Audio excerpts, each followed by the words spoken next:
Okay, day 122. I mentioned yesterday that I don't mind if Trump's considered anti-Semitic with Jewish grandkids and a Jewish daughter.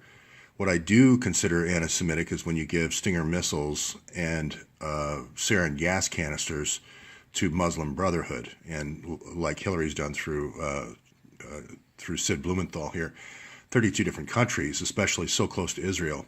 Obviously, I've got a vested interest there.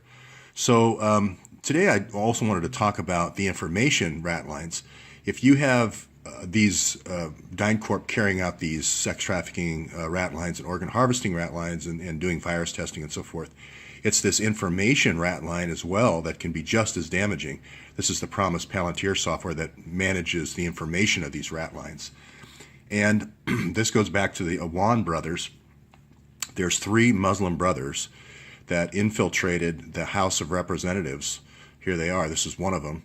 They're being paid more than anyone else in the House IT committee, $160,000 a year. Turns out there is one older Awan brother who's been with Debbie Wasserman Schultz since 2005. And this is just a very partial list of the Democratic representatives in the House that have been compromised. These brothers had root access to the House Select Permanent Intelligence Committee, the House Foreign Affairs Committee, and the Department of Homeland Security. That's you and me. That's the list of deplorables. So all this now, the new development is an Iranian political operative paid them $100,000 for information. We don't know how many different countries, how many different times they've sold this information from these. I think the number is about 36 Democratic representatives. So you have the Clintons spying on their own party, their own party's representatives, as well as the key intelligence committees across the board. Now it turns out that both of their wives, they're all from Pakistan, these 3 Muslim brothers, the 3 Awan brothers. Their 2 wives are also on the House IT payroll.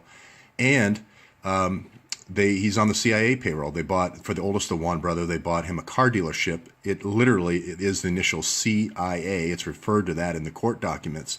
That's a very common funnel for getting money to foreign operatives is start a business for them, and then you go over to the business and you buy a car for double what it should be. Very old. You have one person come up and sell it, then you have another person come up and buy it for double. It's the oldest money funnel in the book. So this is not going to go away. This is real hacking. These people had real access. This is not the fake news Russia thing. This is not going away. And the sooner the Democratic Party rips the Band-Aid off here, the better. This is going to come out. These emails are going to come out. And this is going to cause the 650,000 emails, which I'll talk about on the next page, to come out. Because, again, the congressmen are just going to be waiting now with the sword of Damocles over their head. Now we have yet another source, not just Israel, China, and Russia that have these 650,000 emails, but now we have 36 different compromised congressmen and women in the Democratic House and the DNC. So, again, Andrew McCabe, number 2 at the FBI here, needs to give back the $675,000 bribe. He needs to allow the Miami office to do the investigation of Monica Peterson in Haiti. He needs to stop walling off the Clinton Foundation investigation. He needs to come clean on the quid pro quos for exchanging classification of emails for agents, and he needs to come clean on the destruction of evidence. Plus, he needs to stop slow-footing the review of the 650,000 emails.